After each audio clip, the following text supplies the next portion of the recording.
জ্বালানি তেলের পর এলপিজিরও দাম বৃদ্ধি, রেকর্ড দরেও সরবরাহ সংকটে পাম্পে ভোগান্তি। 12 কেজি সিলিন্ডারে 1 লাফে বাড়ল 212 টাকা। বগুড়াকে সিটি কর্পোরেশন ঘোষণা কাল, উদ্বোধন করবেন প্রধানমন্ত্রী তারেক রহমান। স্থানীয়দের উচ্ছ্বাস, বাস্তবায়ন হলে নাগরিক দুর্ভোগ কমার আশা। পবিত্র হজ পালনে কাবার পথে যাত্রী, 419 যাত্রী নিয়ে চট্টগ্রাম থেকে কিছুক্ষণ পর ছাড়ছে প্রথম ফ্লাইট। নুসুক কার্ড সঙ্গে রাখার নির্দেশনা মন্ত্রণালয়ের। হাম ও উপসর্গে আরও 4 শিশুর প্রাণহানি, আক্রান্তদের অন্যান্য জটিলতায় বাড়ছে মৃত্যু। হাসপাতালে রোগীর চাপ, কাল সারা দেশে টিকা ক্যাম্পেইন শুরু। এবং দেশে বাড়ছে বজ্রপাতে মৃত্যু, বছরে 250 মানুষের প্রাণহানি। জলবায়ু পরিবর্তন ও বায়ু দূষণকে দুষছেন বিশেষজ্ঞ, জীবন রক্ষায় সমন্বিত উদ্যোগের তাগিদ।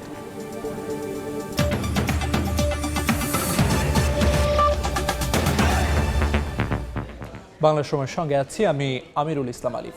নতুন দরে বিক্রি হচ্ছে সব ধরনের জ্বালানি তেল, তবে দাম বৃদ্ধির পরও সরবরাহ সংকটে কমেনি ভোগান্তি। নতুন নির্ধারিত দরে প্রতি লিটার অকটেন 140 টাকা, পেট্রোল 135 টাকা এবং ডিজেল 115 টাকায় বিক্রি হচ্ছে। দাম বাড়লেও বদলায়নি ফিলিং স্টেশনের চিত্র। সিলেট ও ময়মনসিংহ সব পাম্পে ভোর থেকে তেল সংগ্রহের দীর্ঘ লাইন সৃষ্টি হয়েছে। ঘন্টার পর ঘন্টা অপেক্ষা করেও মিলছে না কাঙ্ক্ষিত পরিমাণ তেল। দ্রুত ভোগান্তির অবসান চান গ্রাহকরা।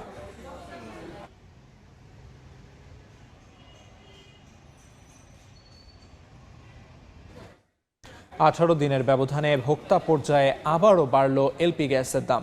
12 কেজি সিলিন্ডারের দাম 212 টাকা বাড়িয়ে 1940 টাকা নির্ধারণ করেছে বিইআরসি। এ নিয়ে চলতি মাসে 2 দফায় 12 কেজি এলপিজির দাম বাড়ল 519 টাকা।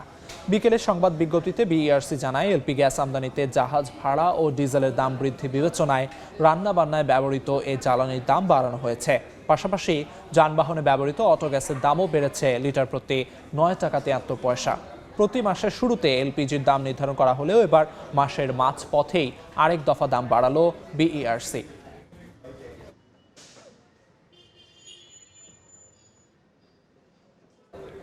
দেশের 13তম সিটি কর্পোরেশন হিসেবে ঘোষণা করা হচ্ছে বগুড়াকে।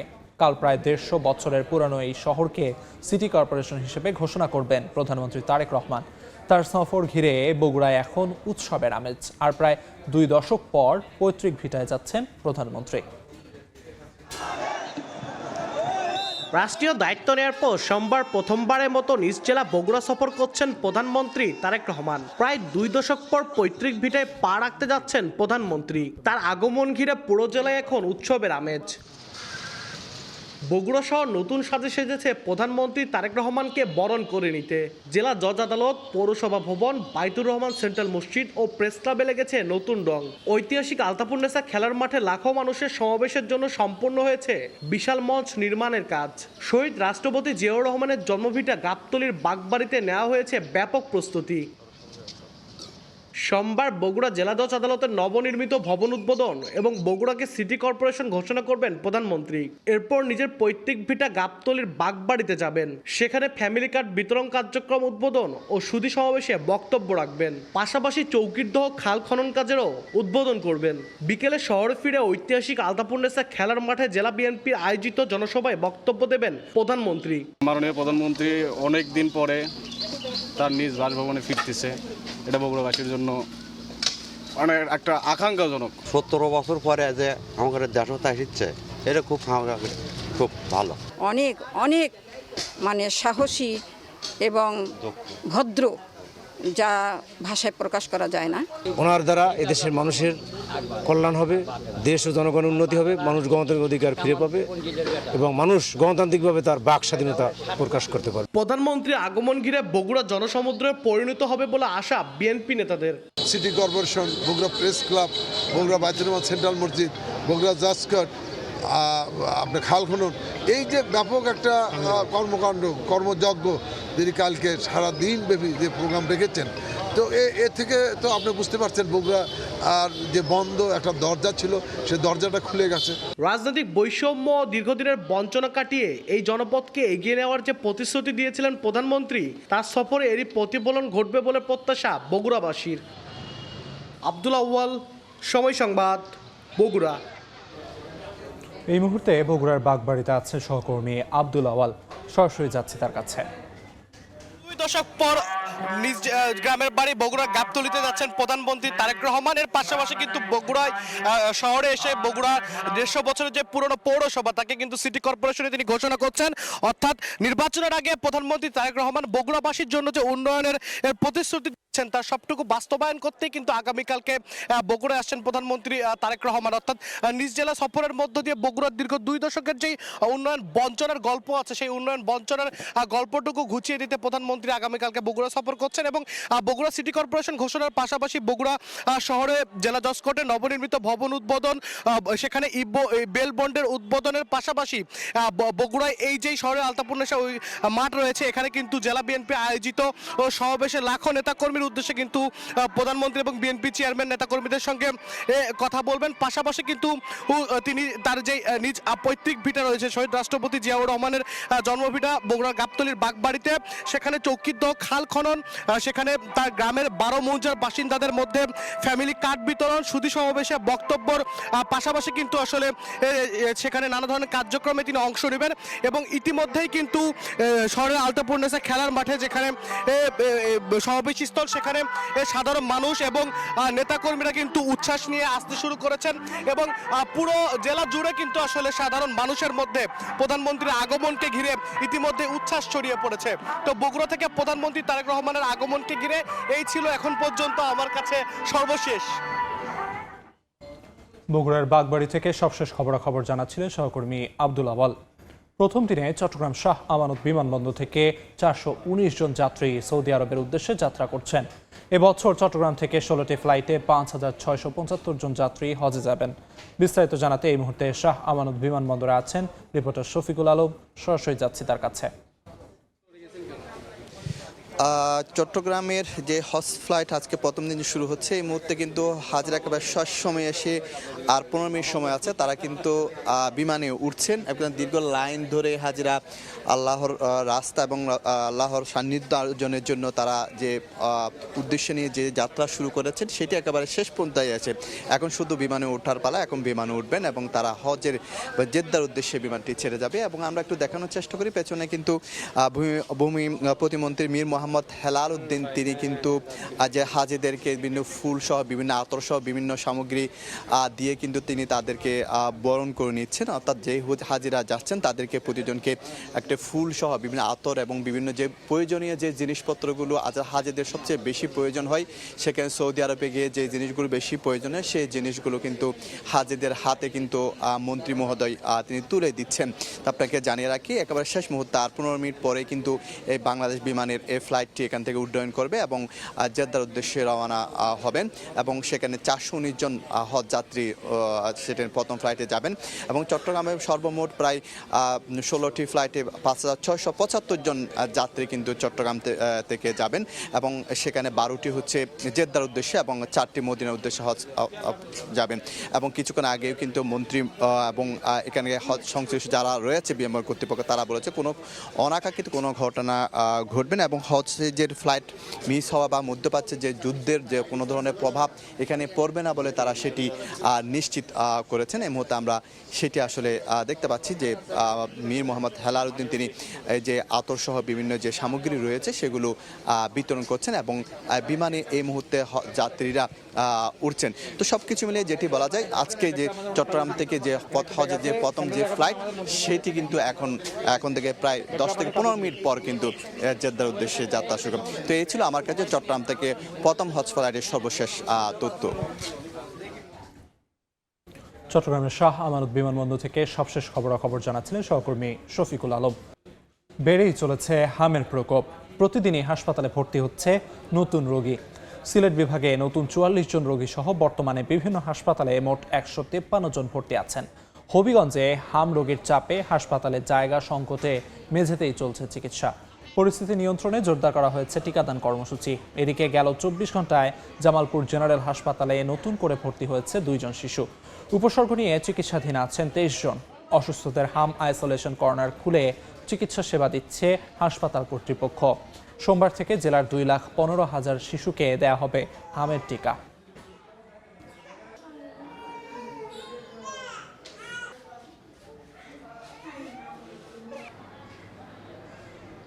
ময়মনসিংহ মেডিকেল কলেজ হাসপাতালে এখনও চালু হয়নি শিশুদের আইসিইউ ইউনিট।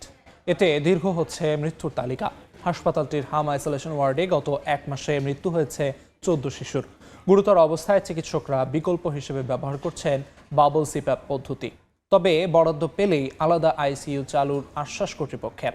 গগন পণ্ডিতের ক্যামেরায় উবায়দুল হকের রিপোর্ট।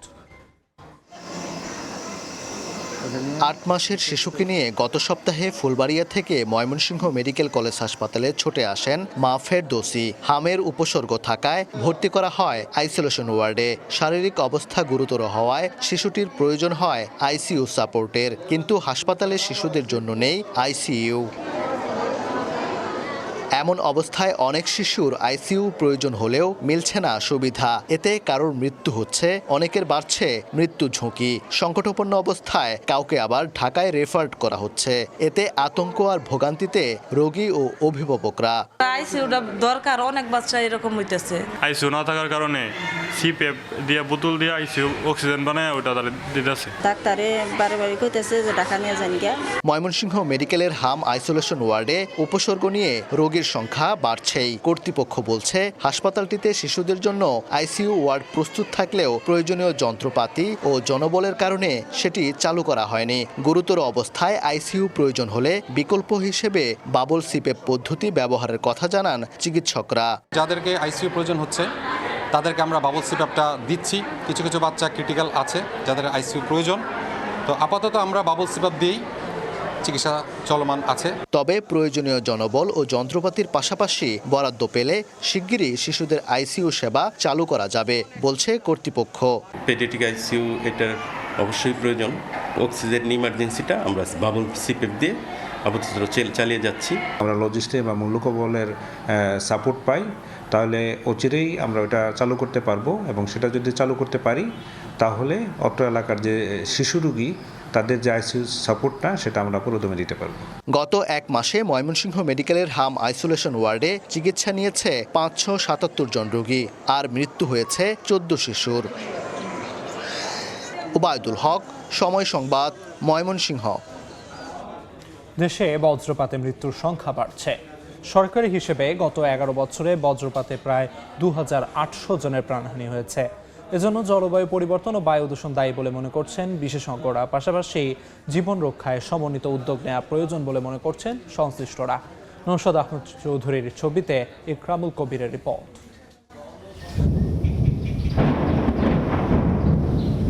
আষাঢ় শ্রাবণে আকাশের রং বদলানোর সঙ্গে সঙ্গে হাওরে ধান কাটায় ব্যস্ত কৃষকের মনে আতঙ্ক দেখা দেয়। বিস্তীর্ণ হাওর জুড়ে কাজে থাকা কৃষক কিছু বুঝে ওঠার আগেই বজ্রপাত কেড়ে নেয় প্রাণ। দিন দিন এ আতঙ্ক বাড়ছে, সঙ্গে বাড়ছে প্রাণহানি। এনভায়রনমেন্টাল ইম্প্যাক্টটাই মূলত আমাদের দেশের জন্য বেশি হার্মফুল। এটা হচ্ছে জলভূমির পরিমাণ দিন দিন কমে যাওয়া। জলবায়ু পরিবর্তনের সংকটের মাঝে বড় মৌসুম জুড়েই চরম আতঙ্ক নিয়ে ফসল ঘরে তোলার জন্য মাঠে কাজ করছেন কৃষকেরা। যখন আমরা হাওরে থাকি টাটা দে, তখন তো আমরা আশ্রয় কোনো জায়গা নাই। আল্লাহর উপরে ভরসা করে বই থাকি। সামনে দেওয়ার কথা ছিল তো সরকার দেয় নাই।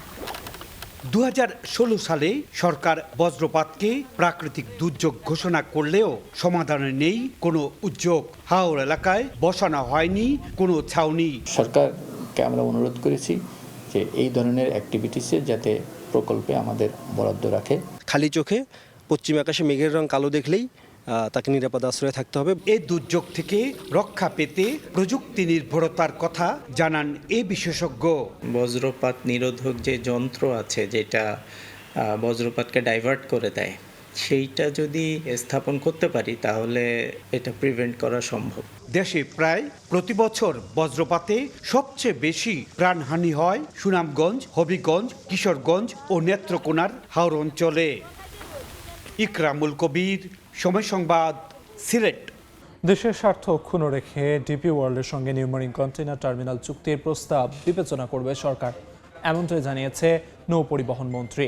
চট্টগ্রাম বন্দরের এনসিটি সহ বিভিন্ন জেটের কার্যক্রম পরিদর্শন করে এ কথা বলেন তিনি।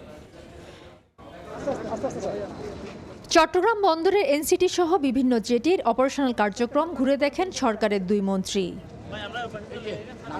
রোববার দুপুরে নৌমন্ত্রী শেখ রবিউল আলম ও প্রতিমন্ত্রী রাজীব আহসান সফরের দ্বিতীয় দিনে বন্দরের কার্যক্রম পরিদর্শন করেন। এই সময় চট্টগ্রাম বন্দরের এনসিটি বিদেশিদের পরিচালনা দেয়া প্রসঙ্গে মন্ত্রী বলেন, দেশ ও জাতির স্বার্থ অক্ষুণ্ণ রেখেই সরকার এই চুক্তি বিবেচনা করবে। আমরা একটা পরিবর্তিত পরিস্থিতিতে এগিয়ে যাচ্ছি, প্রতিযোগিতাপূর্ণ বিশ্বকে ফেস করছি।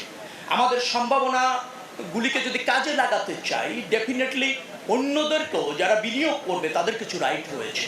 সেখানে একটা প্রতিযোগিতা আছে আন্তর্জাতিক পর্যায়ে। ভিয়েতনাম যে সুবিধা দিচ্ছে, শ্রীলঙ্কা দিচ্ছে, ইন্ডিয়া দিচ্ছে, দিয়ে আবার তারা সুবিধা নিচ্ছে। আমাদেরও কোনো কোনো জায়গায় একটু উদার হয়ে বেশি সম্ভাবনা বা বেশি সুবিধাটা নেওয়ার মানসিকতা তাকিয়ে। সময়ের সঙ্গে চট্টগ্রাম বন্দর আধুনিকায়ন হচ্ছে উল্লেখ করে মন্ত্রী বলেন, নতুন বেশ কিছু প্রকল্প পিপিপি পদ্ধতিতে শুরু করার পাশাপাশি ল্যান্ডলর্ড মডেল নিয়েও আন্তর্জাতিক পর্যায়ে কিছু প্রতিষ্ঠান আগ্রহ দেখিয়েছে।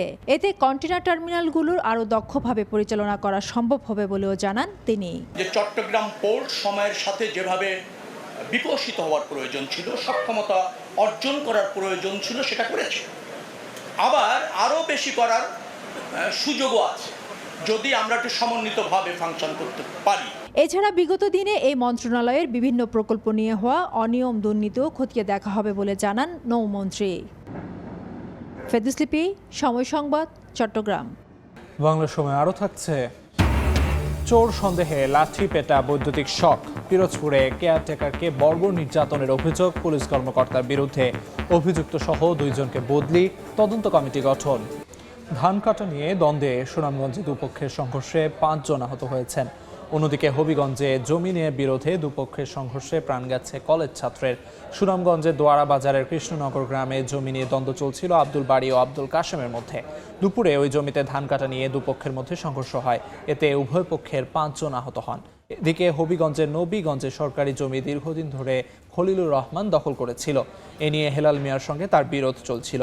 এর জেরে দুপক্ষ দুপুরে হেলালের লোকজন জমিতে খলিলুরের লোকদের কাজে বাধা দিলে সংঘর্ষ বাধে। এ সময় আহত অবস্থায় কলেজ ছাত্র মঞ্জুরকে হাসপাতালে নিলে চিকিৎসক মৃত ঘোষণা করেন।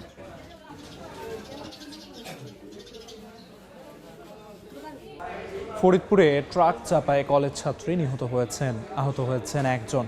দুপুর 12টার দিকে কলেজ ছাত্রী উপাসনা তার আত্মীয় আকাশের সঙ্গে মোটরসাইকেলে করে জেলা শহরে যাচ্ছিলেন। পথে মেরিন ইনস্টিটিউটের সামনে পৌঁছালে মাটি বহনকারী একটি ট্রাক পেছন থেকে মোটরসাইকেলটিতে ধাক্কা দিলে 2 জন আহত হয়। পরে স্থানীয়রা তাদের উদ্ধার করে ফরিদপুর মেডিকেলে নিয়ে গেলে চিকিৎসক উপাসনা ঘোষকে মৃত ঘোষণা করেন।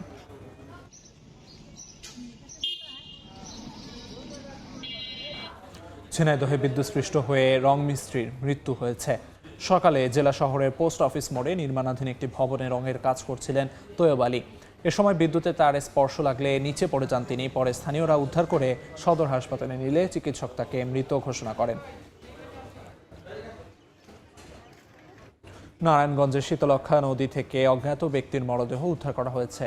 সকালে বন্দর এলাকার শীতলক্ষা নদীতে বিবস্ত্র অবস্থায় মরদেহটি ভাসতে দেখেন স্থানীয়রা।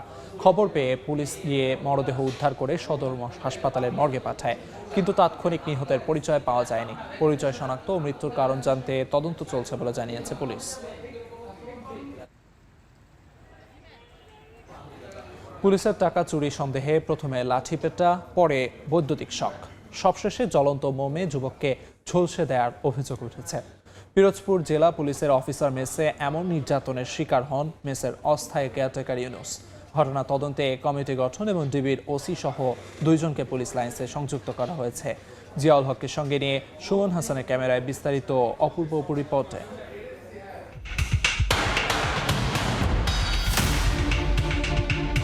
8 বছরেরও বেশি সময় পিরোজপুরের এই পুলিশ অফিসার মেসেই কেয়ারটেকারের অস্থায়ী চাকরি করেন ইউনুস। মেস থেকে 1,80,000 টাকা চুরি হয়েছে এমন অভিযোগ তোলেন ডিবির ওসি আরিফুল ইসলাম। সন্দেহ থেকে ইউনুসকে মারধর ও বৈদ্যুতিক শক দেয়া হয়, পরে কিচেনে নিয়ে জ্বলন্ত মোমে পুরুষাঙ্গ ঝলসে দেয়া হয় বলে অভিযোগ ভুক্তভোগীর। ইলেকট্রিক শর্ট দিছে, লাঠিচার্জ করছে, লাথি ঘুষি মারছে এবং মোম গলায় আমার পুরুষাঙ্গে ফেলাইছে। খুনে নিয়ে বলাইছে যে ওই পুরুষাঙ্গের নিজের স্ত্রীর সাথে রাগারাগি করিয়ে নিজে নিজে গলায় ফেলাইছে। ঘটনার এক সপ্তাহ পার হলেও এখনো হয়নি মামলা। আইনি পথে হাঁটতে ভয়ের কথা জানিয়ে বিচার চান ভুক্তভোগী ও স্বজনরা। আমি 1 লক্ষ টাকা একখানটা সুদে আনকি দিছি, আর বাড়িতে 80,000 টাকা সবার কেন ধার কর্জ করিয়া ওই জায়গায় স্যারের কাছে দিয়েছি। দেওয়ার পর ওই যে স্যার আমরা এখন ইনস্পেক্টরে আমরা লই যাই, অনেক রিকোয়েস্ট করছি, এরপরও ওটা মারছে না। অন্যায়ভাবে সে আমার সাথে যে টর্চারগুলো করছে, আমার জীবনের লাইফটা নষ্ট করে দিয়েছে। এখন আমি এটা সুবিচার চাই। চিকিৎসক জানালেন বারবার মোম দিয়ে ঝুলসে দেয়া হয় ইউনুসের গোপনাঙ্গ। বারবার যৌনাঙ্গে টর্চার করা হয়েছে এবং সেই মোমবাতির আগুনে তার যৌনাঙ্গটার উপরে চামড়াটা পুড়ে গেছে। চোর সন্দেহে ইউনুসকে নির্যাতন করা হলেও টাকা চুরির দায় স্বীকার করেছেন মেসের ঝাড়ুদার শাকিল। অফিসে গিয়ে আমি ঝাড়ু দেওয়ার সময় আমি রুমের ভিতর ব্যাগের ভিতর টাকা দেখতে পাই, আমি ভুলবশত সেই টাকাটা আমি ওখান থেকে নিছি। বর্বর নির্যাতনের ঘটনায় বিব্রত পিরোজপুরের অতিরিক্ত পুলিশ সুপার জানালেন ঘটনার তদন্তে 1 সদস্যের কমিটি করা হয়েছে। বর্বর আচরণ আমরা আমাদের পুলিশ সদস্য হিসেবে তার কাছ থেকে কোনোভাবেই আশা করি না, এটা কোনোভাবেই কাম্য না। এটাকে আমি ব্যক্তিগতভাবে এবং আমার আজকে ডিপার্টমেন্টের পক্ষ থেকে আমি ধিক্কার জানাই, ঘৃণা জানাই। সমালোচনার মুখে অভিযুক্ত আরিফুল ইসলাম সহ 2 জনকে পুলিশ লাইন্সে সংযুক্ত করা হয়েছে। অপূর্ব অপু, সময় সংবাদ, বরিশাল। নারায়ণগঞ্জে অপহরণে 12 ঘন্টা পর বিদ্যুৎ মিস্ত্রিকে উদ্ধার করা হয়েছে। পুলিশ জানায় 18 এপ্রিল সকালে শিপন বিশ্বাস রূপগঞ্জের কান্দাপাড়ায় কর্মস্থলে যাচ্ছিলেন। পথে বংশীনগর এলাকায় তাকে অপহরণ করে দুর্বৃত্তরা। পরে পরিবারের কাছে ফোন করে 3 লাখ টাকা মুক্তিপণ চায় অপহরণকারীরা। এই ঘটনায় ভুক্তভোগীর বাবা রূপগঞ্জ থানায় অজ্ঞাত 16 থেকে 17 জনের বিরুদ্ধে লিখিত অভিযোগ করেন। ওই দিন সন্ধ্যায় মাসুমাবাদ দিঘির পাড় থেকে শিপনকে উদ্ধার করা হয়। এ ঘটনায় জড়িতদের শনাক্ত করা হয়েছে এবং গ্রেফতারে অভিযান অব্যাহত রয়েছে বলে জানায় পুলিশ। আমি সকালে অফিসে যাওয়ার জন্য রাস্তা দিয়ে হাঁটতে যাইতেছিলাম, ওই সময় 2টা সিএনজি আইসা আমাকে অপহরণ করে নিয়ে যায়। তারপরে আমি ওরা অনেক মুক্তিপণ দাবি করে 3 লাখ টাকা। আমাদের উপস্থিতি টের পেয়ে অপহরণকারীরা তাকে একটি নির্দিষ্ট জায়গায় ফেলে পালিয়ে যায়। তো ইতিমধ্যে অপহরণকারীদেরকে আমরা শনাক্ত করতে সক্ষম হয়েছি এবং তাদের উদ্ধারে আমাদের অভিযান চলছে। চট্টগ্রামের ফুসফুস খ্যাত ঐতিহ্যবাহী স্থাপনা সিআরবিতে বেসরকারি হাসপাতাল সহ কোনো স্থাপনা নির্মাণ করতে দেওয়া হবে না হুঁশিয়ারি দিয়েছে সিআরবি রক্ষা মঞ্চ। সকালে মানববন্ধন থেকে দাবি জানান বক্তারা। বলেন 1000 কোটি টাকা খরচ করেও একটা সিআরবি বানানো সম্ভব নয়। সিআরবিতে বেসরকারি হাসপাতাল নির্মাণের পরিকল্পনা থেকে সরে আসার আহ্বান জানান তারা। সিআরবিতে 223 প্রজাতির উদ্ভিদ রয়েছে, যার মধ্যে 183টি ঔষধি গুল্ম জাতীয় উদ্ভিদ, 34 প্রজাতির লতা জাতীয় উদ্ভিদ, 34 প্রজাতির।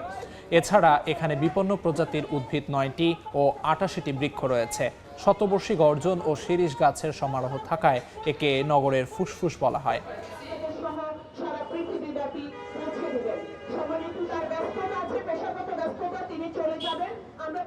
হসপিটাল কেন, আমরা কোনো বাণিজ্যিক প্রতিষ্ঠানই এখানে চাচ্ছি না।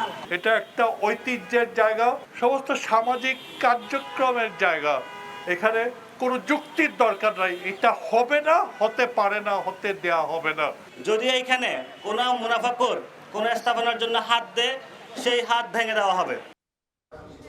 চট্টগ্রামের খালনালা পরিষ্কারে শুরু হলো মাসব্যাপী ক্রাশ প্রোগ্রাম। বর্ষায় জলাবদ্ধতা নিরসনে এই উদ্যোগ নিয়েছে সিটি কর্পোরেশন। কর্মসূচির উদ্বোধন করে সিটি মেয়র বলেন, নগর সরকার ছাড়া পরিকল্পিত উন্নয়ন সম্ভব নয়। জলাবদ্ধতা নিরসনে সহায়তা চাইলেন সব সংস্থার পাশাপাশি নগরবাসীর। দেখে আবর্জনা স্তূপ মনে হলেও এটি আসলে পানি প্রবাহের একটি বড় নালা। দখলে দূষণে মৃতপ্রায় খাল ও নালা উদ্ধারে এবার মাঠে নেমেছে চট্টগ্রাম সিটি কর্পোরেশন। পানি প্রবাহ ঠিক রাখতে আবর্জনা পরিষ্কারের মাধ্যমে আনুষ্ঠানিকভাবে শুরু হলো মাসব্যাপী ক্রাশ প্রোগ্রাম। রোববার সকালে চট্টগ্রাম নগরীর জামাল খান এলাকায় কর্মসূচির উদ্বোধন করেন সিটি মেয়র। এ সময় নগরপিতা জানান, গত বছর জলাবদ্ধতা 40 থেকে 50% নিরসন করা গেলেও এবার 70 থেকে 80% আনার লক্ষ্যে কাজ করছেন তারা। আপনি যদি এটা যদি আরো ডিক করতে চান, বিল্ডিংটা ভেঙে পড়বে। এই যে জবরদখল, এটা একটা ম্যাসিভ সমস্যা প্রত্যেকটা খালে। জনগণ যদি একটু সচেতন হয়, আমার মনে হয় এবার আশা করি জলাবদ্ধতা কমবে। নগর সরকার ছাড়া কখনো কোনো পরিকল্পিত নগরায়ন সম্ভব নয়। সব সেবা প্রদানকারী সংস্থাগুলো যদি স্ব জায়গায় কাজ করতে পারে, তাহলে কিন্তু শহরের আমাদের যে জলাবদ্ধতা বলেন কিংবা বাসাবাড়ি থেকে ফেলা, ইনশাল্লাহ আমরা এটা রোধ করতে পারবো। বর্ষা মৌসুমের আগে জনদুর্ভোগ কমানো ও জলাবদ্ধতা নিরসনে 57টি খাল খননের পাশাপাশি সংস্কার ও খনন করা হবে। চট্টগ্রাম সিটি কর্পোরেশনের উদ্যোগে 21টি খাল। শফিকুল আলম, সময় সংবাদ, চট্টগ্রাম। দেশের গ্যাস খাতে আরও একটি সুখবর। শুরু হলো ব্রাহ্মণবাড়িয়ার নন্দনপুরে তিতাসের 31 নম্বর কূপে গ্যাস অনুসন্ধান কাজ। প্রকল্প সংশ্লিষ্টরা জানান, কূপ থেকে কাঙ্ক্ষিত গ্যাস পেলে জাতীয় গ্রিডে দৈনিক যুক্ত হবে 15 মিলিয়ন ঘনফুট। দেশের প্রাকৃতিক গ্যাস খাতে সুখবর দিল Bangladesh gas field company limited. ব্রাহ্মণবাড়িয়ায় খনন করা হচ্ছে নতুন একটি কূপ। ত্রিমাত্রিক ভূতাত্ত্বিক জরিপে নন্দনপুরে মাটির গভীরে গ্যাসের অস্তিত্ব মেলে। এরপরেই নতুন এই গভীর কূপটি খননের উদ্যোগ নেওয়া হয়। বিজিএফ সেল জানান, তিতাসের 31 নম্বর কূপটি 5700 মিটারের বেশি মাটির গভীরে খনন করা হবে। পরিকল্পিত গভীরতা আমরা 5600 মিটার পর্যন্ত যাব। এটা বাংলাদেশের গ্যাস ও তেল অনুসন্ধানের ক্ষেত্রে প্রথম গভীর অনুসন্ধান কূপ। এর আরো 3টি কূপ ওয়ার্ক ওভার সামনে আছে এবং 6টি কূপের খনন। তার মধ্যে একটা কূপ হচ্ছে এটা, আর একটা কূপ যে আমরা 28 নম্বর কূপ, যেটা খনন প্রায় শেষ পর্যায়ে রয়েছে, ওখান থেকেও আমাদের 15 মিলিয়ন আর একটা টার্গেট কিন্তু ওখানে রয়েছে। আগামী নভেম্বর মাসে কূপটি খনন কাজ শেষ করার আশা সংশ্লিষ্টদের। কাঙ্ক্ষিত গ্যাস পেলে দৈনিক অন্তত 15 মিলিয়ন ঘনফুট জাতীয় গ্রিডে সরবরাহ সম্ভব।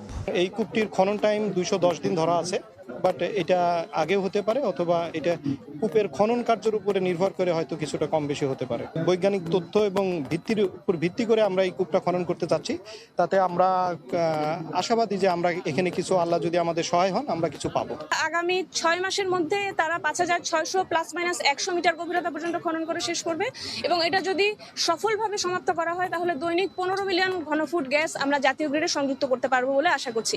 একই প্রকল্পের অধীনে বাকরাবাদ গ্যাস ক্ষেত্রের 11 নম্বর কূপ খনন কার্যক্রম পরিচালনা করছে চীনের ঠিকাদারি প্রতিষ্ঠান সিসিডিসি। 2টি কূপ খননে ব্যয় ধরা হয়েছে প্রায় 800 কোটি টাকা। তিতাসের এই গভীর কূপটি খনন করার পর কাঙ্ক্ষিত গ্যাসের অস্তিত্ব পাওয়া গেলে আগামী বছরের শুরুতে জাতীয় গ্রিডে দৈনিক 15 মিলিয়ন ঘনফুট গ্যাস যুক্ত হবে বলে জানিয়েছেন সংশ্লিষ্টরা। উজ্জ্বল চক্রবর্তী, সময় সংবাদ, ব্রাহ্মণবাড়িয়া। বাংলা সময়ের শীর্ষ সংবাদগুলো জানিয়ে দিচ্ছি আরেকবার। জ্বালানি তেলের পর এলপিজিরও দাম বৃদ্ধি। রেকর্ড দরেও সরবরাহ সংকটে পাম্পে ভোগান্তি। 12 কেজি সিলিন্ডারে 1 লাফে বাড়ল 212 টাকা। বগুড়াকে সিটি কর্পোরেশন ঘোষণা কাল।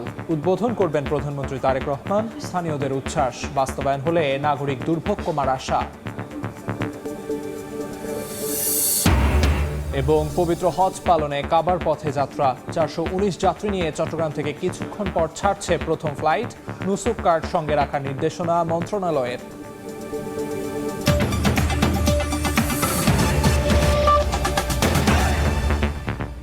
এই ছিল বাংলার সময়। এরপর দেখবেন সন্ধ্যার সময়, সঙ্গে থাকবেন ওমর ইনাম। ধন্যবাদ আলিফ। সন্ধ্যার সময় নিয়ে আসছি কিছুক্ষণ পর, সঙ্গে থাকুন সময়ে।